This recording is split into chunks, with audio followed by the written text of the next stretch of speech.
All right. Thank you very much, Senator Magsaysay. If we can kindly ask you to stay on stage as the floor is now open. Sir, if we can just ask you to stay on stage for a while. Sir, you can sit down. There are so many chairs here if you'd like. Because you're still limping 4 years into it, sir. Come. Please be comfortable. Okay, there you go. All right, the floor is open. This is a once-in-a-lifetime opportunity, so please do ask questions. So, I see Mr. Nando De Leon. He's a proponent of property management. Where's Nando? I thought that was Nando. Any questions, Nando? Actually, he's embedded by my office. And wala pong tanong, sir. Hindi pwede. Kailangan may tanong yan. Talk about the impact of the internet in the provinces? I've been going around and I see a lot of young people having their own smartphones and laptops and iPad and iPhones and Samsung, Android. But I seldom see them doing its use for digital transactions. How do we account for that? 5 billion is very small. No? If you look at the context of the economy of the Philippines, which is about 10 trillion pesos, 10 trillion, that is more or less what we have, 10 trillion. And the government's part of that is 2 trillion. So 5 billion is woefully small, because government is also doing its own bit to use the internet to purchase, e-purchase, no? Government purchases. I don't know how they're doing. I've been away for 6 years. But that is a potential. So trust is very important. Payment is important. Of course, the most important is the quality of the product.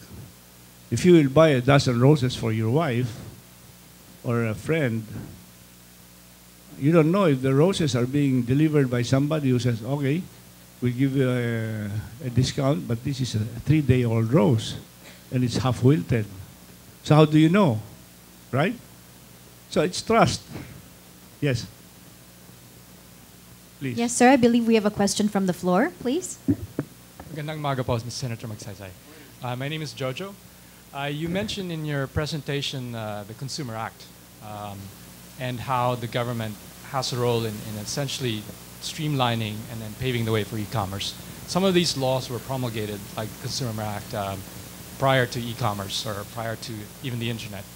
Are there things that you can sort of allude to that the government is taking steps to, be flexible or adapt to e-commerce, especially again like the Consumer Act, maybe as an example?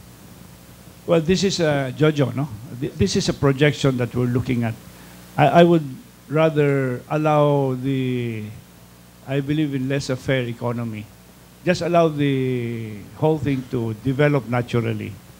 I don't want government to butt its head into this thing and say, we're going to amend the Consumer Act of the Philippines and make it difficult for us.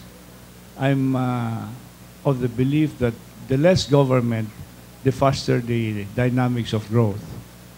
But of course, government, being a regulatory body, the DTI, they will try to protect the consumer.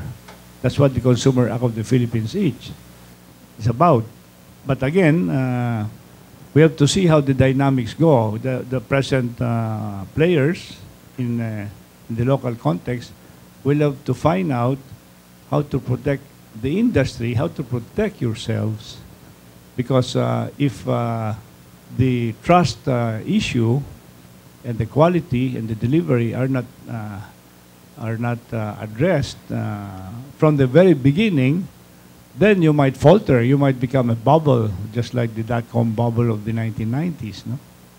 So, Jojo, to answer you, we'll have to do a lot of meeting together with the players who are now in the field of deliveries including multiply and sulit and adobo, and see what each one can do. We're listening, I mean, government is listening, how to protect the integrity of the whole transaction system. Did I answer your question? Thank you. Yes, dear.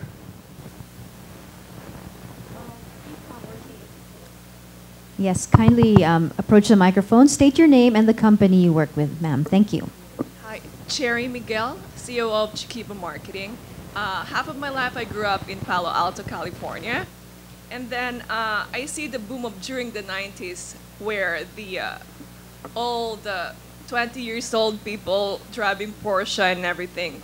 But now I'm in Asia. You said the e-commerce in Asia, Asia Pacific itself, we're only number 7, right? So how do we boost up the number 7 to be number 1 or number 2 even? Well, I think it's not really difficult because if you look at the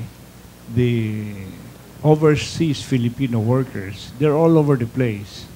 You have more than 10 million Filipinos. I would think that over 3 million are in the Asia Pacific area and another 4 million in the Middle East, no? The rest should be in the Western countries like Australia, Italy, France. So you have 10 million Filipinos. I'm sure they have friends who would like to get some Philippine products. And that is the issue. Do we have enough Philippine products other than food stuff and all the favorites to sell? Or are we just going to be an interport like Singapore on e-commerce, like the capital requirement of Amazon, that they have their own supply chain and their own products and their own warehouses so that they are assured of a speedy, quality-driven delivery to their customers.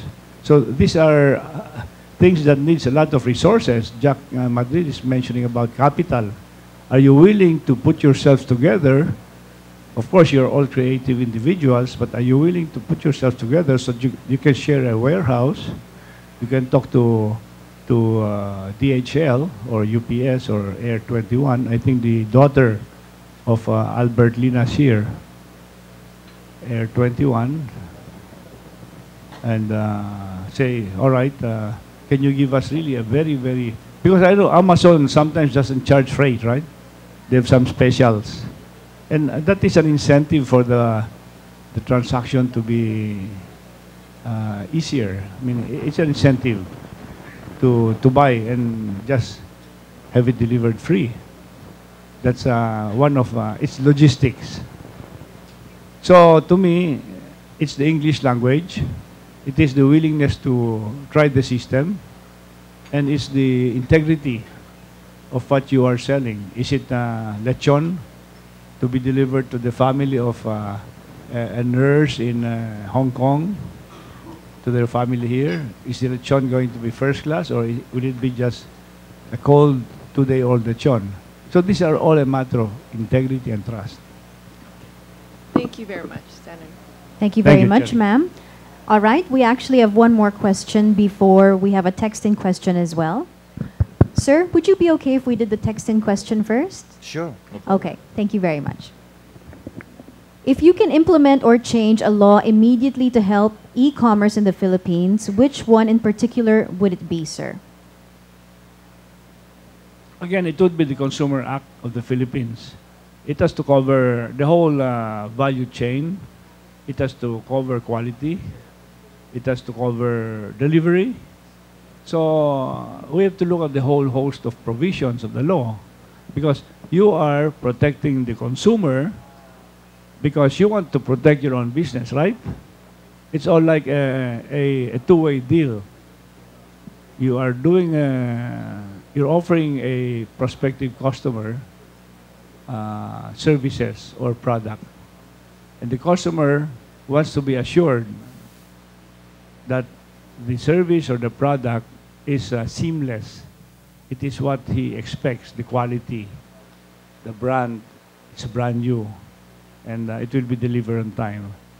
If he gets it within, let's say, 24 or 48 hours, as promised, then he'll buy more online.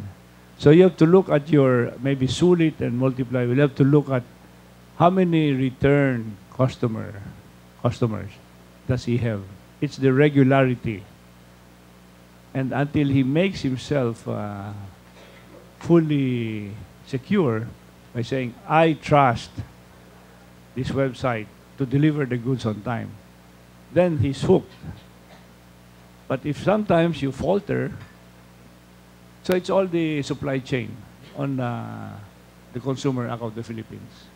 Thank you very much for that, sir. Sir, your question. Thank you.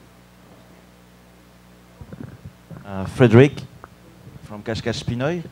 I would like to ask you a... Bonjour, monsieur. Yeah. Bonjour. You get it. Vive la France. Oh. Vive la France. I'm going to vote for you. We talk a lot about regulation, law, and personally, I'm totally aligned with what you said about the business must be developed by itself under the regulatory of the government. But I would like to ask you a more business-oriented question. In your keynote and also in the introduction of Jack, there was a lot of business points which must be created or ameliorate, upgrade for a pioneer business. We talk about customer service, broadband, IT, there was even cloud computing. On a business point of view, which one of all these different topics should be the one the industry of e-commerce should be focused first, the one who will trigger the rest? That's very good. I think the number one is the customer must know that whichever website he goes to that are part of your sector, there is 100% trust that it will be delivered. And to me, you must have a self-regulating and self-protecting board of trustees, if you call it, so that all this supply chain and quality chain will always be there 100% of the time. Because even if you have a 2% fallout, the noisy 2% will see to it that they will try to bring down the industry. Please understand that the bricks and mortars, the conventional, like the good guys before and Best Buy, they're just out of it. And there are a lot of big guys here. So maybe in the beginning, you have to sit down with the big guys, Mr. Schumart, Mr. Gokong Wei, Mr. Henry C., and Mr. Ayala, Landmark, and say, we want to do business with you. So you make it like you don't want to compete with them head on, but you're working with them and making use of their infrastructure and physical, like warehouses. A lot of people would like to see and feel and touch. They want to practice their common senses before they buy something, right? It's like buying a car through the internet. You can go to the Audi or the BMW, but eventually you'll go to a dealership and find out. Kick the tires, kick the paint if it's strong enough, and scratch it if it's scratch-proof. It's the common senses. So it's everything, and it's to me, it's the broadband. To me, you know, our Wi-Fi is not so good because it keeps on. It's spotty at best. It's spotty. I know Singapore is a very fantastic infrastructure, and it's very affordable. We want to have that eventually. We cannot compare ourselves to Singapore. We have over 7,000 islands. We're archipelagic. Singapore is just an island. We have 7,000. Can you imagine the communications issues that will be addressed, no? So customer relationship and infrastructure. Right, right. Thank you. Thank you. Thank you very much. Jojo, another question? Sorry, no, actually it's not a question. Senator, my question earlier about the government flexibility. I just didn't want you to leave with the impression that as a company that recently complied with DTI, actually they have been very flexible. So I want to acknowledge them and don't want to leave you with that impression. You're a diplomat. Because the DTI also happens to be one of my favorite agencies. I'm running it's my for Senator comfort agency together with the Department of Science and Technology. Yes. But you're right, DTI is very flexible. In fact, they'd rather not get involved. That's their thinking, and that is what government should be, not to get too much involved. Because when you have the heavy hand of government, government tends to regulate. That is their sole regulatory bodies. But Thank you're you. right, Jojo. Thank you, Senator. So do you think I should run for public office? You can try being an appointive official first. You can ask Senny Maglaya to make you a consultant. At least you can be in the private sector at the same time know what's happening within DTI. I suggest you do that. Don't run for public office. It's for fools like me.